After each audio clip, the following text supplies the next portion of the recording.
بسم اللہ الرحمن الرحیم۔ محترم سامعین، آج ہم آپ کو ایک بزرگ کی بیٹی اور اس کی شادی کا واقعہ بیان کریں گے۔ حضرت شیخ شاہ کرمانی رحمۃ اللہ علیہ کی صاحبزادی تھی۔ کرمان کے بادشاہ نے نکاح کا پیغام بھیجا۔ حضرت شیخ نے کہلا بھیجا کہ مجھے جواب کے لیے 3 دن کی مہلت دیں۔ اس دوران وہ مسجد گھوم گھوم کر کسی صالح انسان کو تلاش کرنے لگے۔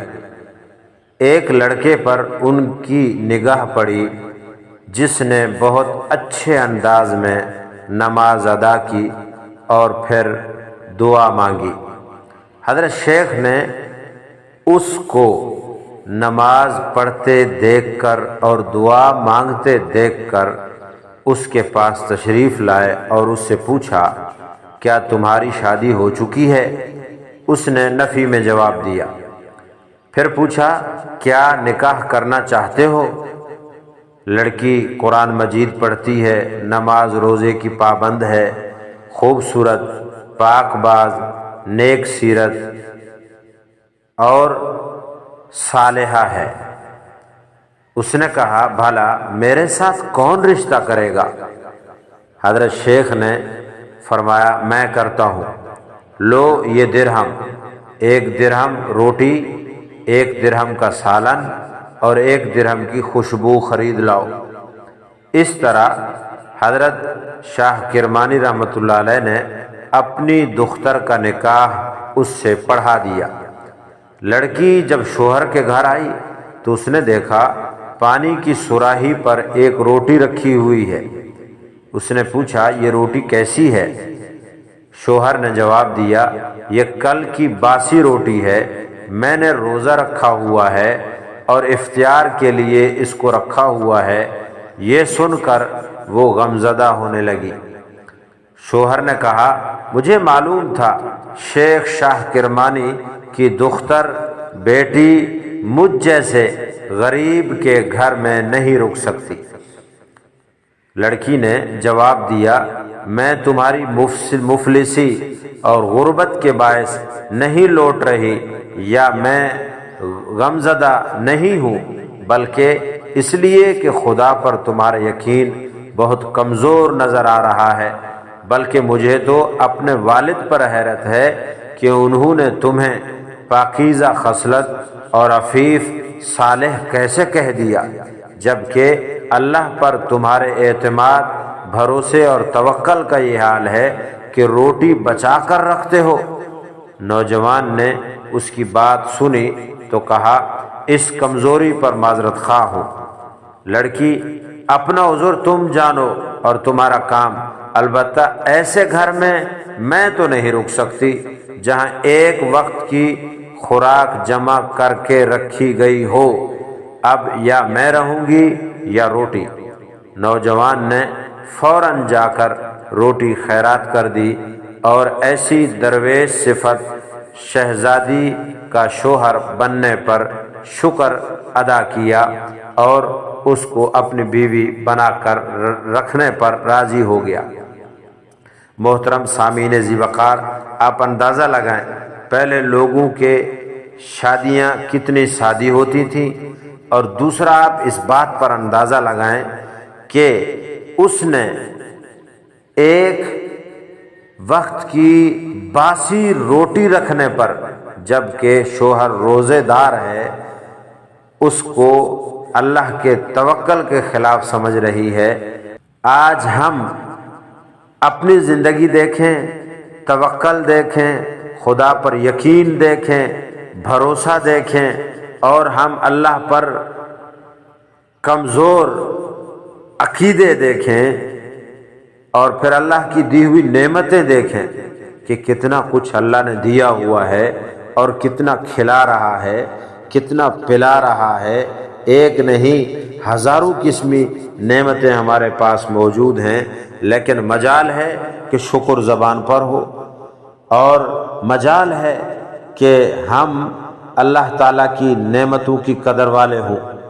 کتنا بڑا نقصان ہو رہا ہے نعمتوں کا شکر نہ کر کے، اور اجر ضائع ہو رہا ہے، اور ہمیں اس چیز کا احساس تک نہیں ہے کتنا اللہ تعالیٰ نعمتیں دیتا ہے، اور کتنی اچھی صحت دی ہوئی ہے، اور کتنا اچھا کھلا رہا ہے اور پلا رہا ہے، لیکن اس کے باوجود شکر نہیں ہے، اللہ کے احکامات پر عمل نہیں ہے، اور رسول اللہ صلی اللہ علیہ وسلم کے سیرت کے مطابق ہماری زندگی نہیں ہے۔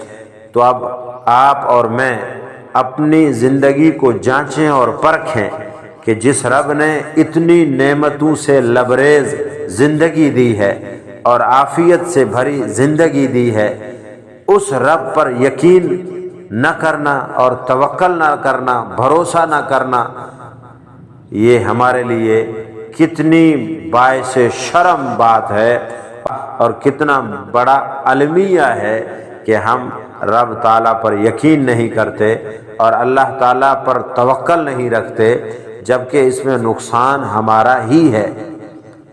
تو ہمیں کوشش کرنی چاہیے، عزم کرنا چاہیے کہ جو رب ہمیں کھلاتا ہے، پلاتا ہے، بیمار ہوتے ہیں شفا دیتا ہے، پریشانی آتی ہے دور کر دیتا ہے، غم آ جاتے ہیں غم وہ دور کر دیتا ہے، مسائل پیدا ہو جاتے ہیں مسائل حل کر دیتا ہے، ہمیں صحت دی ہوئی ہے، ہمارا سانس چل رہا ہے، ہمارے بچے ہیں، ہمارا گھر ہے، ہمارے ذرائع آمدنی ہیں، ہمارے پاس امن ہے، یہ سب وہ نعمتیں ہیں جن پر ایک نہیں، دو نہیں، 1000 مرتبہ شکر بھی کرو تو کم ہے۔ اور دوسری بات یہ ہے کہ ان نعمتوں کی قدر کریں۔ تیسری بات یہ ہے کہ اللہ تعالیٰ نے جو کچھ ہمیں دے رکھا ہے یہ محض اس کا فضل و احسان ہے، اس کی کرم نوازی ہے، ورنہ ہم اپنے اعمال کو دیکھیں تو ہم ایک گھونٹ پانی کے بھی قابل نہیں ہیں۔ اللہ تعالیٰ ہمیں ہدایت عطا فرمائے، ہمیں اپنے احکامات پر عمل کرنے کی توفیق عطا فرمائے۔ اس واقعے سے ہمیں یہ بھی سبق ملتا ہے، وہ لوگ اس زمانے میں جب خود دیندار تھے تو اپنی بیٹی کے لیے دیندار شوہر تلاش کرتے تھے، اور خود جا کر کہتے تھے اگر ہمیں اپنی بیٹی کے لیے ایک دیندار شوہر چاہیے ہو اور دیندار آدمی نظر آئے تو ہم اس کو خود جا کر کہیں، پیغام دیں کہ آپ نکاح کرنا چاہتے ہیں۔ یہ صحابہ کی سیرت، انبیاء اور اولیاء کے سیرتوں میں، حالات میں اس قسم کے سینکڑوں واقعات موجود ہیں۔ کہ اب دوسری بات آپ یہ دیکھیں کہ وہ اپنی بیٹی کے دینے کے لیے یہ نہیں دیکھ رہا کہ اس کے پاس گھر ہے، اس کے پاس نوکری ہے، اس کے پاس پیسے ہیں، اس کے ذرائع آمدنی کیا ہیں، یہ ہماری بچی کے لیے کیسا محل، کیسا گھر بنا کے دے سکتا ہے، گھر کیسا ہے، یہ چیزیں نہیں، صرف نیکی دیکھ رہے ہیں۔ نماز پڑھتے دیکھا، دعا مانگتے دیکھا، اس کو اپنی بیٹی دینے کے لیے راضی ہو گئے اور اپنی بیٹی دے دی۔ ہم لوگ آج اپنے بیٹی اور بیٹے کے رشتوں میں پیسہ دیکھتے ہیں، دولت دیکھتے ہیں، بینک بیلنس دیکھتے ہیں، جبکہ وہ لوگ نیکی دیکھتے تھے، صالح کتنا ہے یہ دیکھتے تھے، اللہ پر توکل اور یقین کرنے والی کتنی ہے یہ دیکھتے تھے۔ اب ہمارے زاویے ہی بدل گئے ہیں، ہماری سوچ ہی بدل گئی ہے، ہم دینداری کو مقدم نہیں رکھتے، اس کو تو کسی کونے کھانچے میں بھی نہیں رکھتے۔ سب سے پہلے پیسہ، سب سے پہلے بینک بیلنس، سب سے پہلے اس کی نوکری، سب سے پہلے اس کے پاس ذرائع آمدن، یہ چیز ہم دیکھتے ہیں۔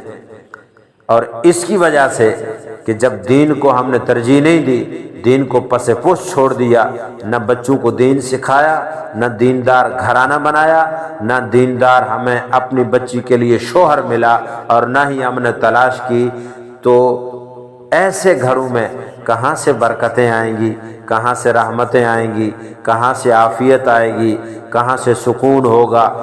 کچھ بھی نہیں ملے گا، کیونکہ دینداری نہیں ہے، اور دینداری نہ ہونے کی وجہ سے ہم اللہ کے احکامات اور رسول اللہ صلی اللہ علیہ وسلم کی سیرت سے ناواقف ہیں یا غافل ہیں، تو تو ہمارے گھروں میں رحمتیں، برکتیں، امن، عافیت اور خیر اور بھلائی کہاں سے آ سکتی ہے؟